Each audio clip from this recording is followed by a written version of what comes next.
ज्ञान गंगा गीता दर्शन पूर्व प्रसंग में आप श्रवण कर रहे थे।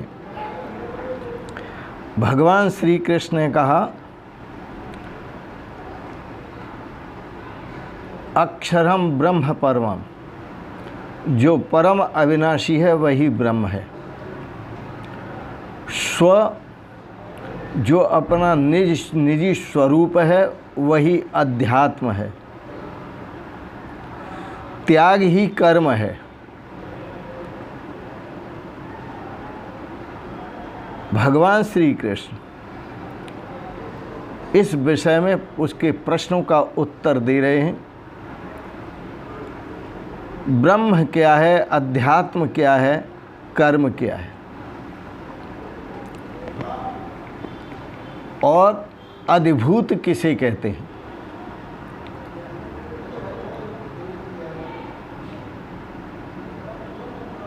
थोड़ा सा विचार आज श्रवण करें।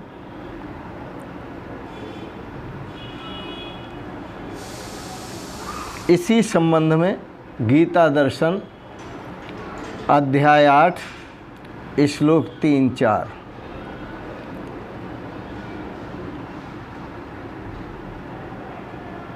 थोड़ा ध्यान से देखें। जो भगवान कह रहे हैं वो क्या कह रहे हैं, यह आप ध्यान से देखें और शरीर की प्रकृति को छोड़कर देखें। शरीर की प्रकृति क्या है, शरीर की परिभाषा क्या है, ये आप सब जानते हैं। उसको छोड़कर देखें। थोड़ा विचार करें कि शरीर की प्रकृति, शरीर की भाषा, शरीर की आकृति यदि हम छोड़ दें तो हम क्या हैं, इस पर विचार करें। शरीर की आकृति जब आप देखते हैं तो लगता है यही मैं हूँ। दर्पण धरा जब सामने तब ग्राम उसमें भासता, दर्पण हटा लेते जब ही तब ग्राम होता लापता।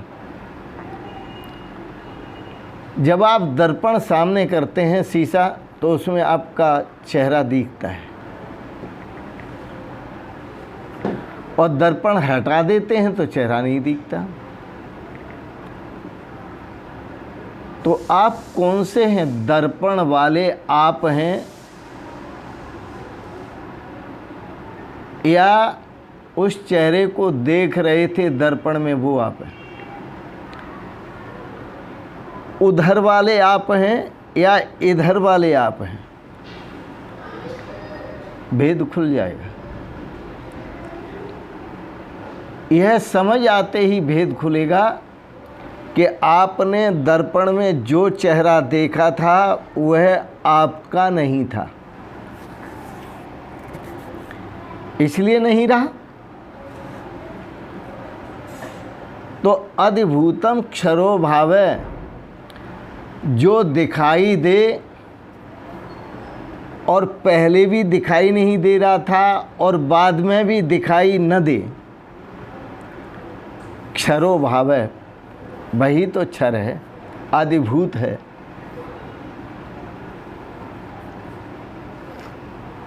तो आप शरीर की आकृति से हटकर के देखें आपकी आकृति क्या है। दर्पण में जो देख रहे थे वह भी आकृति आपकी नहीं है और इधर जो खड़े हुए हैं दर्पण के सामने वह भी आकृति आपकी नहीं है। आप दोनों को समझने वाले हैं, आप दोनों के साक्षी हैं, आप दोनों के दृष्टा हैं। न दर्पण की आकृति सदा रहती है और न दर्पण से बाहर जो आकृति आप देख रहे हैं यह सदा रहती है, परंतु आप सदा रहते हैं। आपका कभी कुछ बिगड़ता नहीं। इस रहस्य को आप मुखरता में नहीं जान सकते, मौन में जानेंगे, मौन में। क्योंकि मुखरता में तो विचार आते हैं, मुखरता में भाव आते हैं, मुखरता में वासनाएं आती हैं, कामनाएं आती हैं, आप बह जाते हैं। और मौन में इन सब से मुक्ति मिल जाती है। तो विचार और भावों से मुक्ति मिलने के बाद यह जो शरीर है, जो दोनों देखे थे आपने दर्पण में और बाहर, यह दोनों ही गायब हो जाते हैं।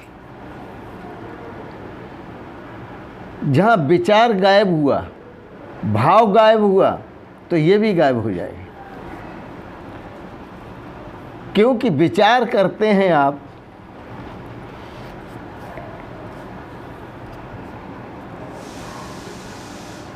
यह मौन जो है वह आपसे जोड़ता है, मुखरता जो है वो आपको तोड़ती है। थोड़ा ध्यान देना,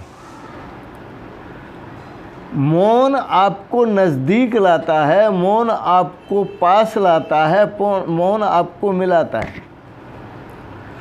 और जो मुखरता है वह आपको दूर ले जाती है, आपको कष्ट देती है, आपको दुख देती है, आपको परेशानियों में डालती है। इस पर थोड़ा विचार करें। तो जोड़ता कौन है और तोड़ता कौन है? मौन जोड़ता है, साधना जोड़ती है, ध्यान जोड़ता है, और भाषा तोड़ती है। आज भारत की जो स्थिति है, यह भाषा ही तो तोड़ रही है। सबकी भाषा एक नहीं है। जितने भारतवासी भारत में रहते हैं, सबकी भाषा एक नहीं है। भाषा ही तोड़ रही है, और भाषा ने ही अनेक मत खड़े किए, भाषा ने ही अनेक संप्रदाय खड़े किए, भाषा ने ही अनेक पार्टियां खड़ी की, भाषा ने ही तरह तरह के नेता खड़े किए। क्योंकि भाषा तोड़ती है, भाषा तोड़ने का काम करती है। यह जो आकृति दिख रही है, यह तोड़ने का काम करती है, जोड़ने का काम नहीं करती। क्योंकि यह आकृति भाषा पर विश्वास करती है, यह आकृति कर्म पर विश्वास करती है, होने पर विश्वास नहीं करती। यह आकृति करने पर विश्वास करती है, भाषा करने पर विश्वास करती है। समझें?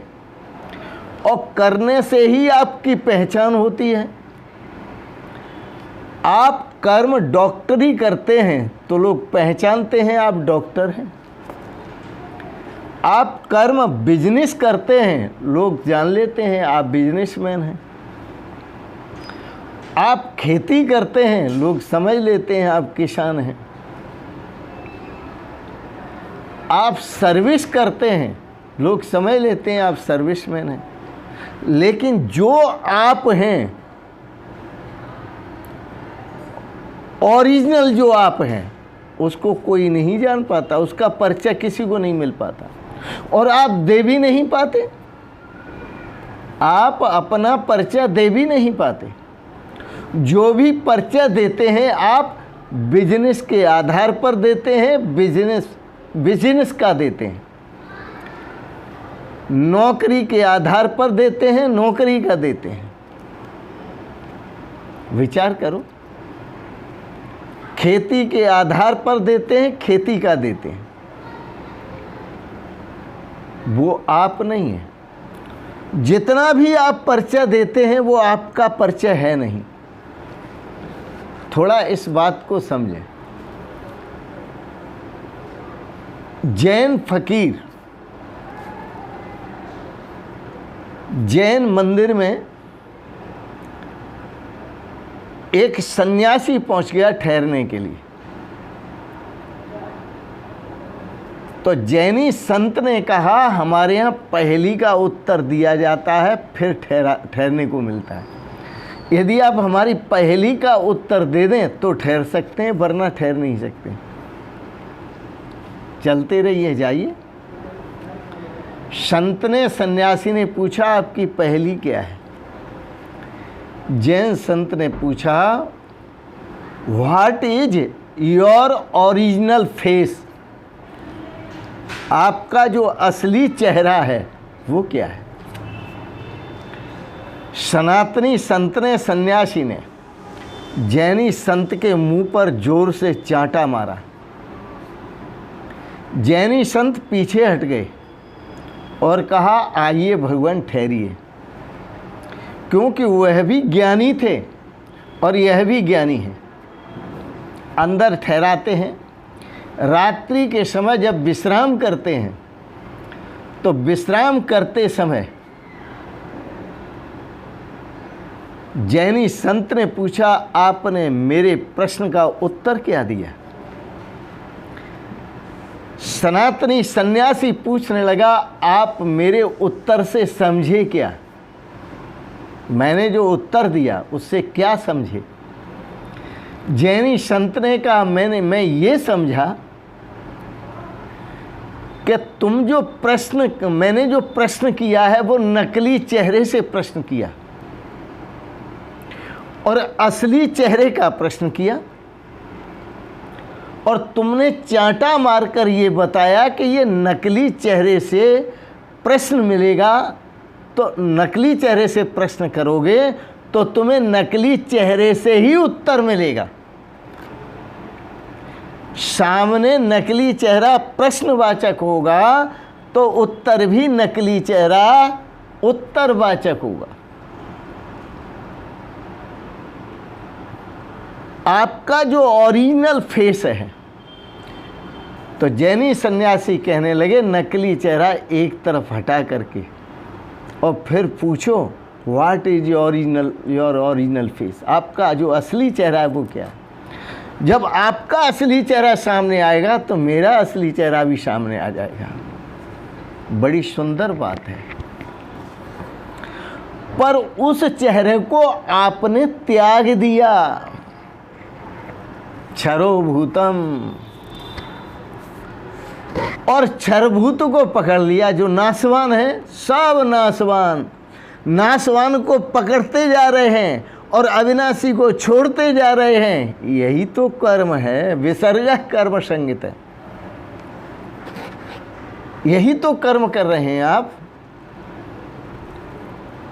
कि अविनाशी को छोड़ दिया और नासवान को ग्रहण किया और कह रहे हो कि मुझे सुख नहीं मिलता, मुझे शांति नहीं मिलती, मुझे आनंद नहीं मिलता, मुझे प्रभु का दर्शन नहीं होता। प्रभु को चाहते कहाँ हो? यदि प्रभु को चाहते तो प्रभु को पकड़ते। और प्रभु है क्या? परमात्मा है क्या? तो जो अविनाशी ब्रह्म हैं, अक्षरम ब्रह्म परमम स्वभावो अध्यात्मोच्यते, वह अपना स्वभाव है, हमारा निजी स्वरूप है, और उसी को हमने त्याग दिया। विसर्ग कर्म संगीत है। भगवान श्री कृष्ण कहते हैं इसी को तो कर्म कहते हैं। आपने उसको त्यागा।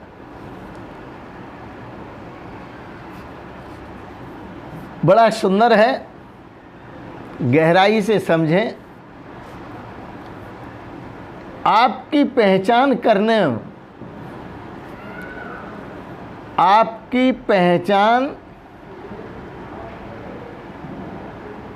करना भी है और आपकी जो पहचान है वो करने में नहीं है।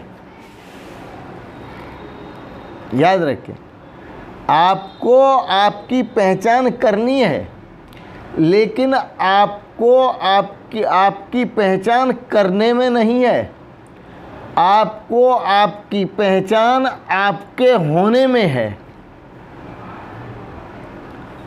मैं क्या करता हूं ये मत देखो, मैं क्या हूं ये देखो,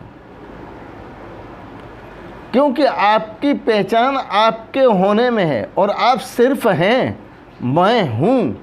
भगवान श्री कृष्ण कहते हैं अकर्ता अहम, अव्यक्तो अहम, अजन्मो अहम, अविकारियो अहम। मैं अकर्ता हूँ, अजन्मा हूँ, अविकार्य हूँ, अव्यक्त हूँ, अविनाशी हूँ। क्या बात है, फिर भी हम नहीं समझ पाते। भगवान की बात को समझो।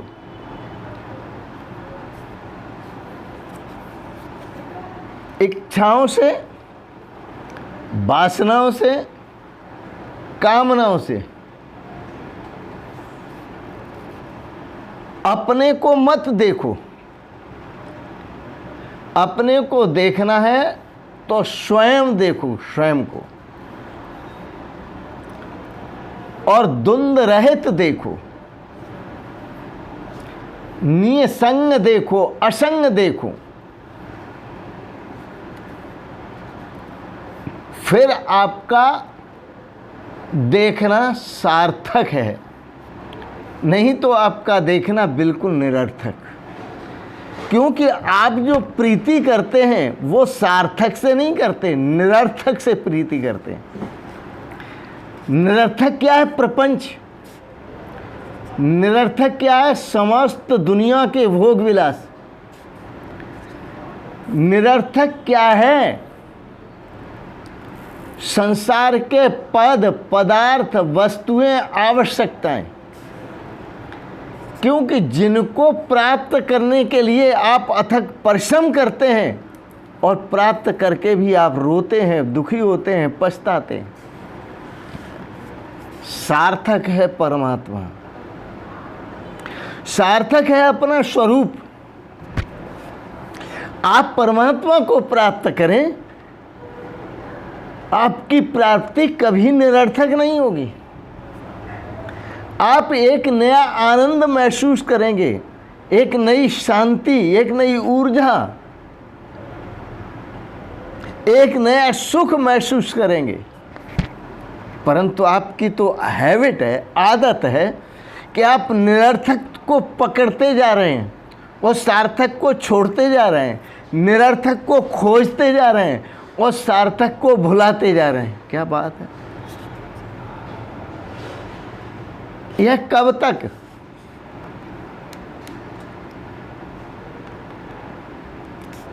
एक मुसलमानों में फकीर हुआ नसरुद्दीन, मुल्ला नसरुद्दीन। बड़ा गजब का फकीर था। उसने अपनी पत्नी का मर्डर कर दिया, हत्या कर दी। और हत्या करने के बाद जब केस खुला, पकड़ा गया, तो उसे कोर्ट में खड़ा होना पड़ा। जज साहब पूछते हैं, नसरुद्दीन, क्या तुमने अपनी पत्नी की हत्या की? वह नसरुद्दीन बोले, बिल्कुल सत्य, मैंने अपनी पत्नी की हत्या की। लेकिन सर, यह हत्या मुझे पहले ही कर देनी थी। जैसे मेरी शादी हुई, शादी से पहले ही हत्या कर देनी थी,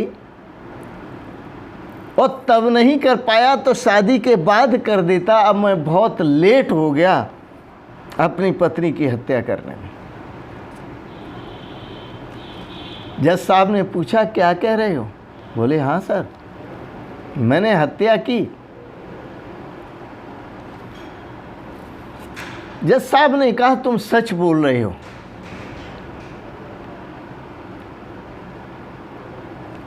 और जब तुम सच बोल रहे हो तो तुम्हें मैं दंड देता हूं। बोलो, इस दंड में हत्या के बदले में आप अपनी जान देना चाहते हो या धन दोगे? हत्या के बदले में अपनी जान दोगे या अर्थदंड दोगे, धन दोगे दंड में?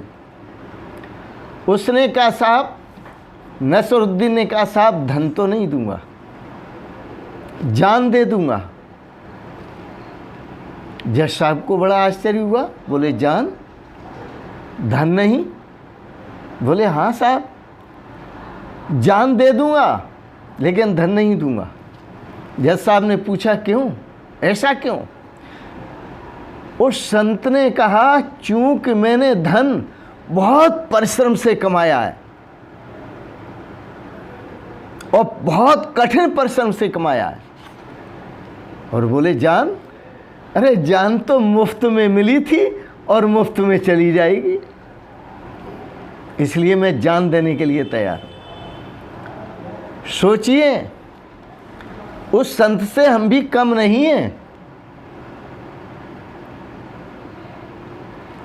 हम जिसको बड़ी मुश्किल से कमाते हैं उसे छोड़ना नहीं चाहते, जिसे बड़ी कठिनाई से कष्ट पाकर इकट्ठा करते हैं उसे त्यागना नहीं चाहते, पर जान देना चाहते हैं, मतलब अपने को खोना चाहते हैं। और यही किया है सबने यही किया है। जो कठिनता से, परिश्रम से, दुख सहन करके, परेशानी सहन करके जो कमाया है, जो इकट्ठा किया है, जो प्राप्त किया है, उसे छोड़ना नहीं चाहते। लेकिन जो मुफ्त में मिला है अपना स्वरूप, आत्म स्वरूप, जो मुफ्त में मिला है ब्रह्म स्वरूप, चेतन स्वरूप, ये ले लो, छोड़ देते हैं, इसको भूल गए। विसर्ग कर्म संगीत है। भगवान श्री कृष्ण कहते हैं यही तो कर्म है। सावधान, जिसको आप छोड़ते जा रहे हैं वही आपका साथी है, वही आपका स्वरूप है। पहले भी आप उसी में थे, वर्तमान में भी आप उसी में स्थित हैं और आगे भी चलकर आप उसी में समाएंगे, उसी में स्थित होंगे। आपकी जो भ्रांति है